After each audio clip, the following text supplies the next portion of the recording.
Assalamualaikum warahmatullahi wabarakatuh. Perkenalkan, nama saya Astri Febrianti. Saya dari kelas B5 PGSD 2017 dengan NIM 17060129. Pembimbing satu saya, Prof. Dr. Haji Heris Hendriana MPD, sedangkan pembimbing dua saya, Dr. Haji Roni Bugara MPD. Di sini saya akan mempresentasikan skripsi saya dengan judul Pembelajaran Daring Menyimak Teks Fiksi dengan Metode Bercerita melalui media YouTube dan WhatsApp di kelas 4 SD Negeri Cangkorah. Adapun tujuan dari penelitian ini.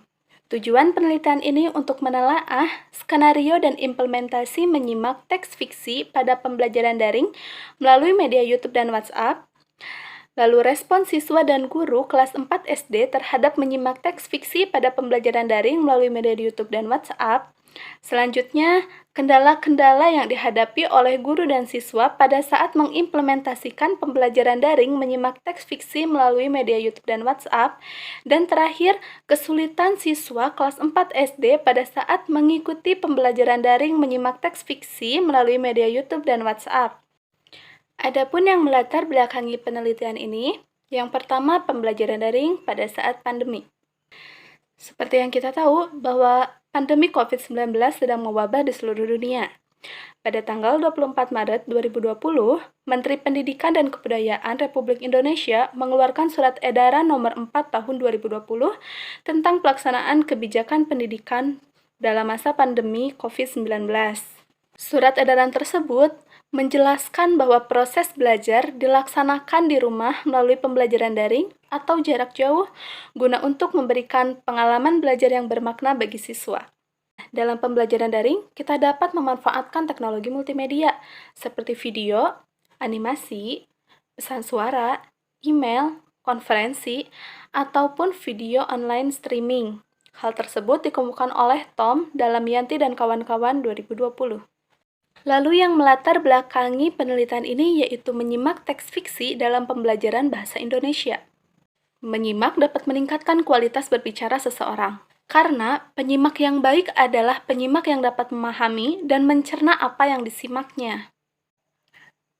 Untuk mencapai indikator keterampilan menyimak sesuai dengan yang diharapkan, maka dalam penelitian ini menggunakan metode bercerita melalui media YouTube dan WhatsApp.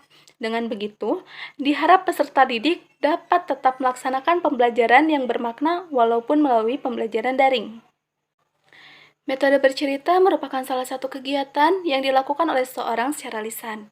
Bercerita merupakan metode yang terbaik dalam pendidikan, karena pada umumnya cerita sangat disukai oleh peserta didik.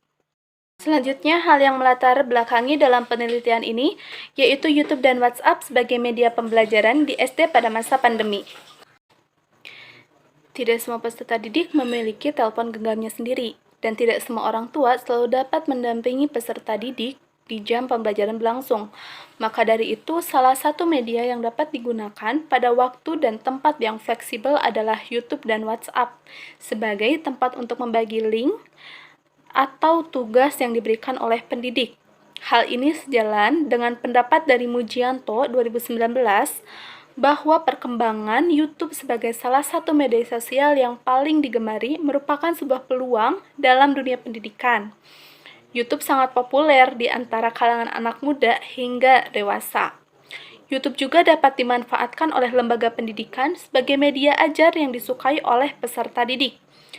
Nah, sedangkan menurut Sadilah dan Miftahu Rizky 2019 mengemukakan bahwa melalui WhatsApp akan lebih mudah dalam berbagi materi pembelajaran karena WhatsApp memiliki fitur yang bisa menyampaikan berbagai bentuk dokumen.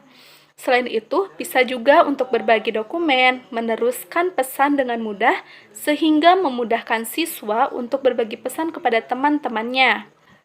WhatsApp dan YouTube tidak terikat oleh waktu dan tempat. YouTube ini sangat mudah digunakan, baik bagi yang mengunggah ataupun yang menonton video yang ada di YouTube.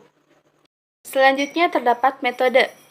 Metode penelitian yang dilakukan pada skripsi ini yaitu menggunakan deskriptif kualitatif. Deskriptif kualitatif merupakan suatu metode yang bergerak pada pendekatan kualitatif sederhana. dengan diawali oleh suatu proses atau peristiwa penjelasan yang akhirnya dapat suatu kesimpulan dari proses atau peristiwa tersebut. Hal tersebut dikemukakan oleh Yuliani 2019. Deskriptif kualitatif masuk kepada penelitian kualitatif dasar.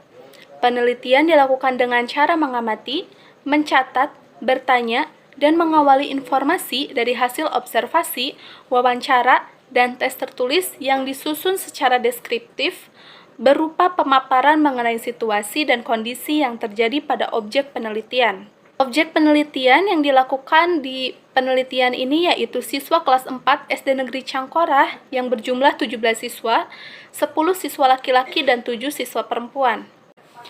Adapun instrumen yang digunakan dalam penelitian ini, yang pertama RPP, lalu ada tes tertulis melalui Google Form, lalu ada angket, selanjutnya lembar observasi siswa, dan terakhir ada wawancara guru. Adapun hasil dari penelitian ini, yang pertama kita bisa lihat dalam tabel berikut, yaitu tabel persentase hasil tes siswa kelas 4 SDN Negeri Cangkorah. Di situ terlihat jawaban benar dan salah, pretest dan posttest. Pada saat pretest, jawaban salah sebesar 29% dan posttest 20%. Maka bisa terlihat perbedaan dari situ ada 9% penurunan dari jawaban yang salah dan kenaikan 9% dari jawaban yang benar. Selanjutnya kita bisa lihat respon yang diberikan oleh siswa melalui angket yang diberikan. Hasilnya 73% siswa memberikan respon positif dan 27% siswa memberikan respon negatif. Tidak dapat dipungkiri bahwa ada kendala dan kesulitan yang dihadapi oleh siswa. Kendala-kendala yang dihadapi oleh siswa paling besar menunjukkan persentase di jaringan internet sebanyak 30%. Sedangkan yang lainnya merupakan pemahaman materi, tidak mempunyai handphone, dan bantuan orang tua terdapat di angka di bawah 30%. Adapun wawancara yang dilakukan oleh peneliti kepada guru kelas terhadap penelitian ini.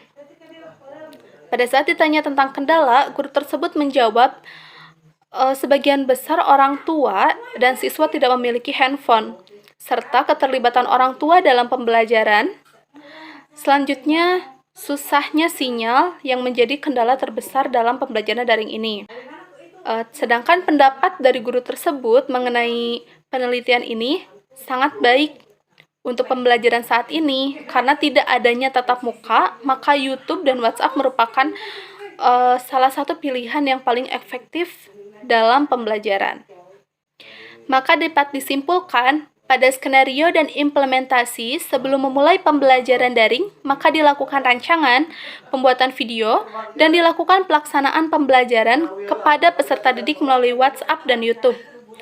Sebesar 73% siswa memberikan respon yang positif, guru pun memberikan respon positif pada saat diwawancara. Setelah itu, tidak dapat dipungkiri bahwa terdapat kesulitan yang dihadapi siswa, karena tidak semua siswa memiliki gawai dan tidak semua orang tua pun dapat mendampingi siswa dalam pembelajaran daring. Selain itu, guru juga memiliki kendala saat menyampaikan materi, namun penggunaan YouTube dan WhatsApp dapat cukup membantu pembelajaran secara berlangsung. Sekian dari saya, mohon maaf jika ada kesalahan dan kekurangan. Wassalamualaikum warahmatullahi wabarakatuh. Sekian dari saya. Terima kasih sudah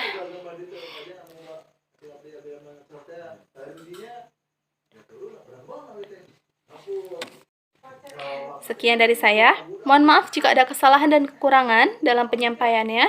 Dan terima kasih sudah menyimak. Wassalamualaikum warahmatullahi wabarakatuh.